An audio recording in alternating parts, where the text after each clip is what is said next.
ఒకటి నిన్న మళ్ళా పరవాడ ఫార్మాస్యూటికల్స్లో సినర్జీన్ అండ్ కంపెనీలోని 2 ఇన్సిడెంట్లు జరగడం జరిగింది. విషయం ఏంటంటే ఎసెన్షియా ఫార్మా కంపెనీలోని ఇన్సిడెంట్ మనకి 2 o'clock ఆ టైంకి జరిగిన వెంటనే వితిన్ 45 minutes to 1 hourలోనే ప్రభుత్వ యంత్రాంగమైన మన కలెక్టర్ గారు, ఎస్పీ గారు, జేసీ గారు, అదేవిధంగా మిగతా డిపార్ట్మెంట్ వాళ్ళందరూ, fire department, NDRF, SDRF within 1.5 hourలో మొత్తం అంతా కూడా యాజమాన్యం అంతా కూడా అక్కడ చేరుకున్నారు. ఆ విషయం ప్రతి ఒక్కరికి కూడా తెలుసు. సుమారుగా అక్కడ జరిగింది చాలా అతి పెద్ద ప్రమాదం. ఆ ప్రమాదం నుంచి బయట కాపాడడానికి ఫైర్ డిపార్ట్మెంట్ వాళ్ళు కూడా ఇమీడియట్గా రెస్పాండ్ అయ్యి దగ్గర 15 మందిని రెస్క్యూ ఆపరేషన్లో రక్షించడం కూడా జరిగింది. అది కనుక ఇన్ టైంలో జరగకుండా ఉండుంటే ఇంకా మనకి మృతుల సంఖ్య పెరిగేది.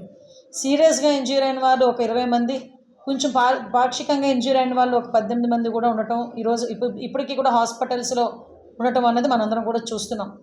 అంటే సుమారుగా 17 మంది చనిపోయిన తర్వాత అంతకుముందే ఇమీడియట్గా రెస్క్యూ ఆపరేషన్స్లో కానీ, ఫైర్ని కంట్రోల్ చేసే విషయంలోని కానీ ఎక్కడా కూడా కాంప్రమైజ్ అవ్వకుండా డిపార్ట్మెంట్ వాళ్ళందరూ కూడా దగ్గర మంటలు ఆర్పిన తర్వాత ఆ రెస్క్యూ ఆపరేషన్స్ అన్నీ జరిగి ఏవైతే డెడ్ బాడీస్ని బయటకు తీసుకొచ్చారో ఆ డెడ్ బాడీస్ అన్నింటినీ కూడా కన్సర్న్ ఇక్కడ కొంతమంది ఎన్టీఆర్ హాస్పిటల్కి, కొన్ని కేజీహెచ్కి తరలించి మిగతా వాళ్ళందరినీ కూడా ఇమీడియట్గా ఎక్కడ హాస్పిటల్స్ ఉన్నాయో అన్నిటి దగ్గరికి పంపించడం జరిగింది.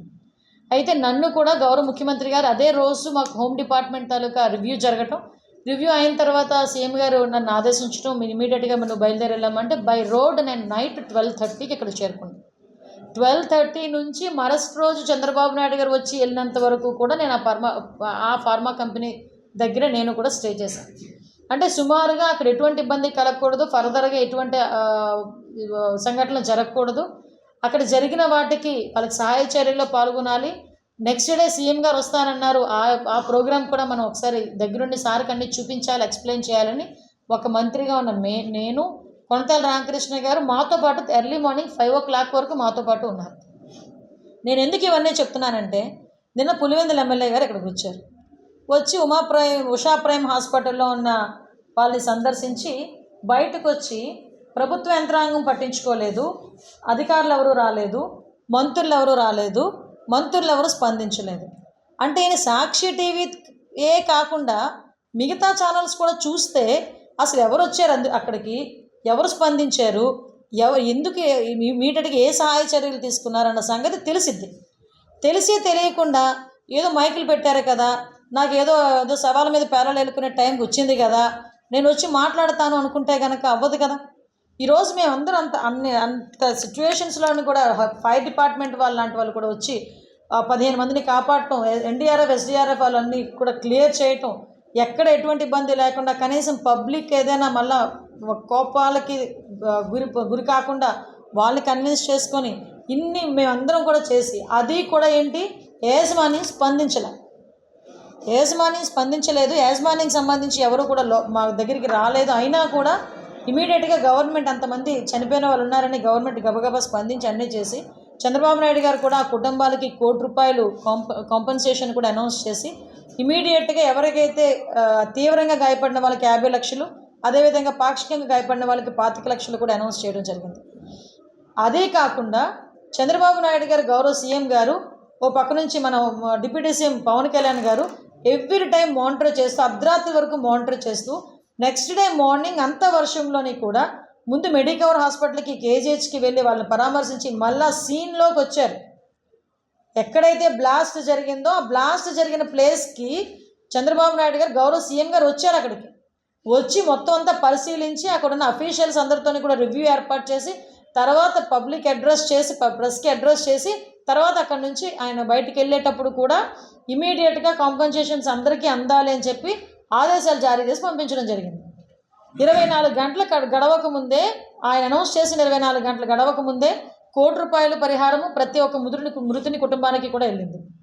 అతను మళ్ళీ అనౌన్స్ చేసి ఆయనకి 24 గంటలు కాకముందే ప్రతి ఒక్కరికి అకౌంట్లోకి డబ్బులు వెళ్ళినాయి.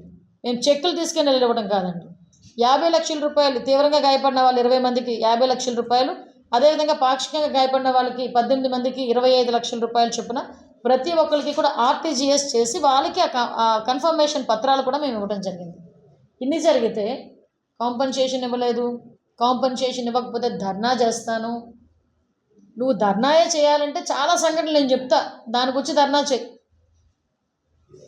అప్పుడు మాట్లాడుకుందాం. అంతే తప్పించి ఏదో అంటారు కదా, అయిపోయిన పెళ్ళికి వచ్చి బాజాలు చేస్తుంటారు. ఇప్పుడు విషయం ఏంటి, అయిపోయింది అక్కడ సిచ్యువేషన్ అంతా. కాంపన్సేషన్స్ నువ్వు ఏదైతే డిమాండ్ చేసావు కాంపన్సేషన్స్ అన్నీ వెళ్ళిపోయినాయి. వెళ్ళియో లేదో తెలియకుండా అక్కడికి వచ్చి కూర్చొని మాట్లాడుతున్నావు. మాట్లాడితే ఎల్జీ పాలిమర్స్ గురించి మాట్లాడతావు. అరే ఎల్జీ పాలిమర్స్ సంఘటన జరిగిన వెంటనే నేను వచ్చేసాను అన్నట్టు. అరే ఎల్జీ పాలిమర్స్ సంఘటన జరిగిన తర్వాత యాజమాన్యాన్ని ఎక్కడ పిలిపించుకున్నావు? నీ సీన్లోకి అసలు వెళ్ళావా? ఎల్జీ పాలిమర్ సంఘటన జరిగిన ప్లేస్లోకి జగన్మోహన్ రెడ్డి ఆ రోజు వెళ్ళాడా అసలు? మీరు ఒకసారి ఆలోచన చేయండి. జగన్మోహన్ రెడ్డి కనీసం ఆ ప్లేస్లోకి వెళ్లకుండా ఎక్కడో హాస్పిటల్లో ఉన్న బాధితులను పరామర్శించి బయటకు వచ్చేసి, ఎవరైతే 12 మంది, యాక్చువల్గా చనిపోయింది 15 మంది, స్పాట్లో చనిపోయింది 12 మంది, 3 రోజుల తర్వాత ఒక 3 చనిపోయారు. 15 మందికి 15 మందికి ₹1 పరిహారం అందజేసి ఆ లాస్ట్లో చనిపోయిన 3కి కూడా ఈ రోజుకి కూడా ₹1 అందలేదు. తెలుసా మీకు? ఏదైతే కాంపన్సేషన్ ₹1 అనౌన్స్ చేశారో చాలామందికి ఆ మృతులకి కూడా ఈ రోజుకి కూడా కాంపన్సేషన్ అందలేదు. 5 సంవత్సరాల పైన అయిపోయింది ఈ రోజుకి. మళ్ళా పైగా గాయపడిన వాళ్ళ గురించి, తీవ్రంగా గాయపడిన వాళ్ళ గురించి మాట్లాడతాడు. నా దగ్గర ఒక వీడియో కూడా ఉంది, మీరు చూస్తే మీరు అంటే వీళ్ళు ఇప్పుడు చేసేది ఒకటి, అప్పుడు మాట్లాడేది ఒకటి ఉంటుంది. అప్పుడు మాట్లాడితే అతని నోటి నుంచే 25,000, 10,000, తీవ్రంగా గాయపడిన వాళ్ళకి 25,000 అంట, మామూలుగా గాయపడిన వాళ్ళకి 10,000 అంట. ఒకవేళ అవసరమైతే 1,00,000 ఇస్తే ఇవ్వండి, లేకపోతే లేదు. ఇది సాక్షాత్తు